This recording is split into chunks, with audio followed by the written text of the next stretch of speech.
Good morning, brothers and sisters. Aren't we happy?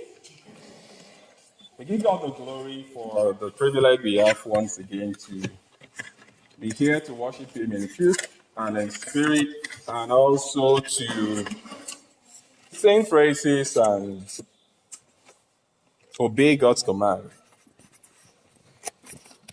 This morning, while I was thinking of what to talk about in 10 minutes, I thought about what we did in the past week, and I was just trying to see how effective we were as a body. And I came up with this topic, which is not new to a lot of people, just one body. We all know that God, in His infinite mercy, uses spiritual things or teaches us spiritual things using physical things that we can relate with. And as such, it sticks better when we use the things that we see to explain spiritual things, and we tend to understand better if we use the things that we can see. And I was just thinking about the number of people and the amount of work that was done in the past 10 days or so, and the number of people that were actually involved in one way or the other. And I thought about it that what if just one person was doing this job?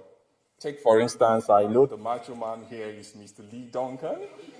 He goes to the gym, and as such, maybe we just delegate him to be the only one that will do this job. How long can we just think about how long will it take him to finish what we've been able to accomplish in 1 week? Probably months or even a year, because it's just the only one doing everything. So it shows how important each and every one of us are in this body. The Bible tells us that the body of Christ is the church, and we are members in this body. It is evident in the scripture, and I'm taking a reading from the book of 1 Corinthians chapter 12, from verse 14 to 28. 1 Corinthians chapter 12, verse 14 to 28. And that was where Paul was writing to the Corinthian church to let them understand how the body of Christ functions and the purpose and the responsibility of each and every one of us as members in this body. I'll read this passage, 1 Corinthians chapter 12, from verse 14 to 28. Just as a body, though one, has many parts, but all its parts form one body, so it is with Christ. For we were baptized by one Spirit, so as to form one body, whatever Jews or Gentiles, slave or free, and we were all given the one Spirit to drink. Even so, the body is not made up of one part, but many.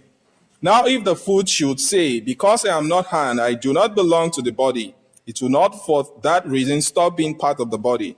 And if the ear should say, because I am not the eye, I do not belong to the body, it will not for that reason stop being part of the body. If the whole body were an eye, where would the sense of hearing be? If the whole body were an ear, where would the sense of smell be?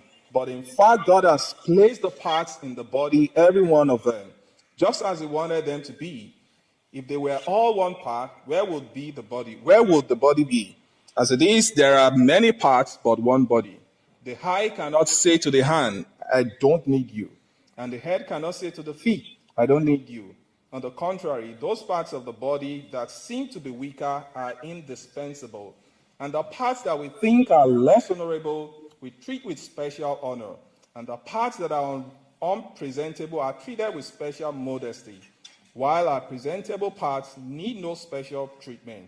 But God put the body together, giving greater honor to the parts that lacked it, so that there should be no division in the body, but that its parts should have equal concern for each other.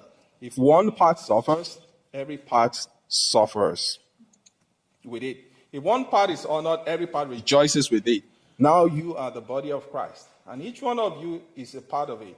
And God has placed in the church, first of all, apostles, second, prophets, third, teachers, then miracles, then gifts of healing, of helping, of guidance, and of different kinds of tongues. So what this place is talking about, we all know. And a couple of weeks ago, specifically on the 10th of April, Brother Lee gave us a lesson that was very, very interesting, talking about how wonderfully and beautifully we were made. He actually made a promise to give a sermon on that, or we requested for a sermon on that, so we are still waiting for that.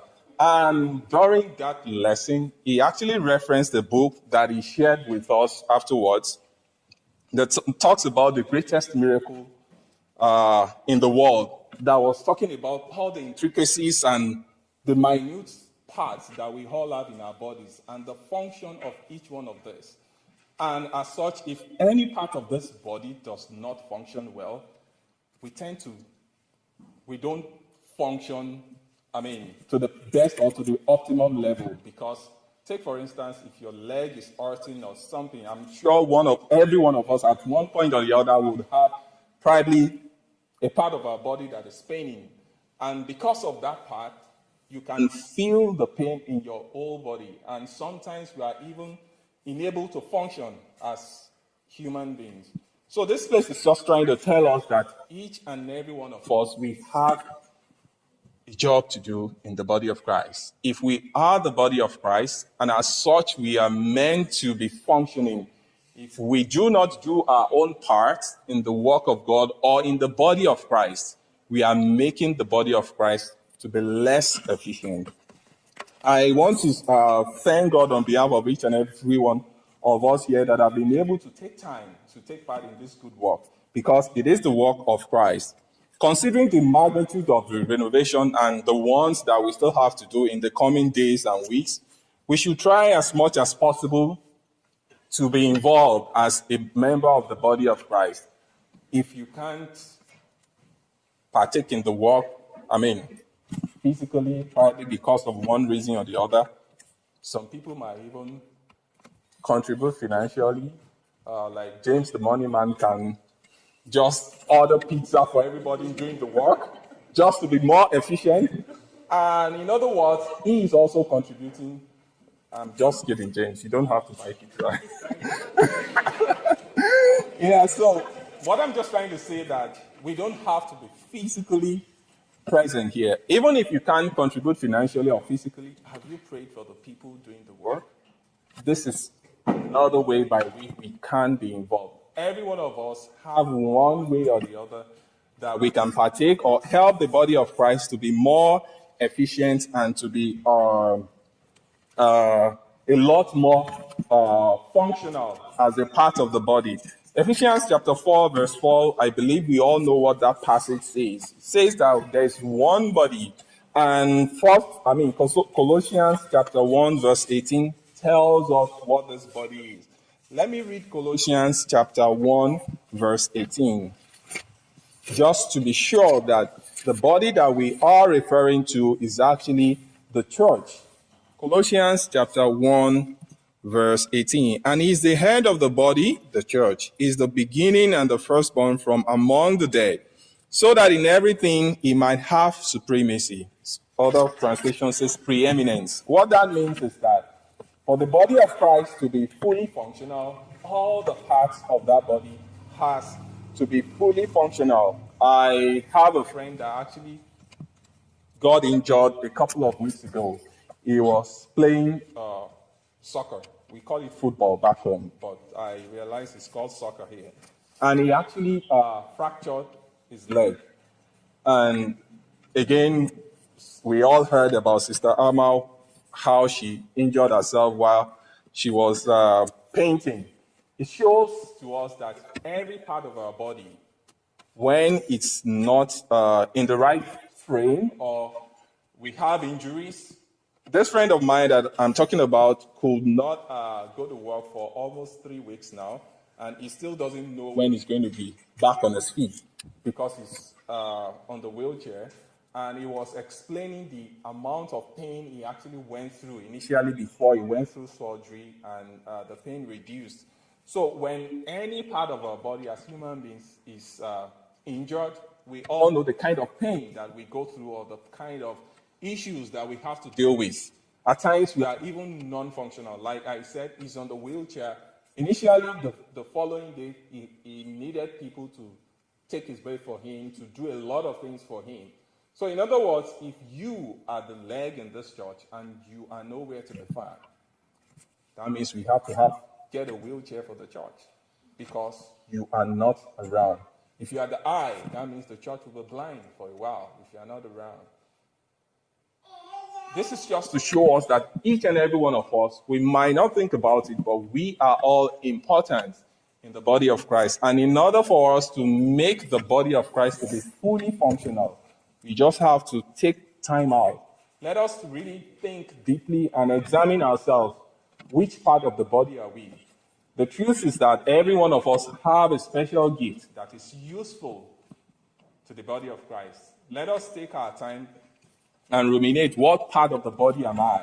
Am I the leg? Am I the eye? Am I the hand?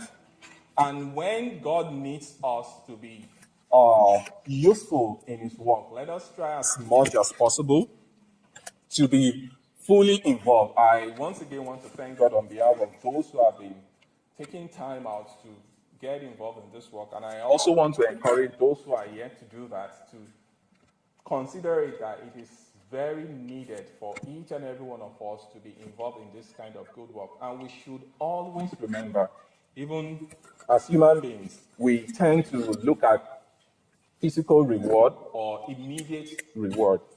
But all that we do in Christ and His body, they are not in vain. I would like to close by reading the book of 1 Corinthians chapter 15, verse 58. 1 Corinthians chapter 15, verse 58. It reads, "Therefore, my dear brothers and sisters, stand firm, let nothing move you. Always give yourselves fully to the work of the Lord, because you know that your labor in the Lord is not in vain." With this, I want to encourage us once again not to be tired. There's still a lot to be done in the coming days and weeks. But we should always remember that our labor and our effort and our money and everything that we invest in this work is not going to be in vain. The Lord bless us in Jesus' name.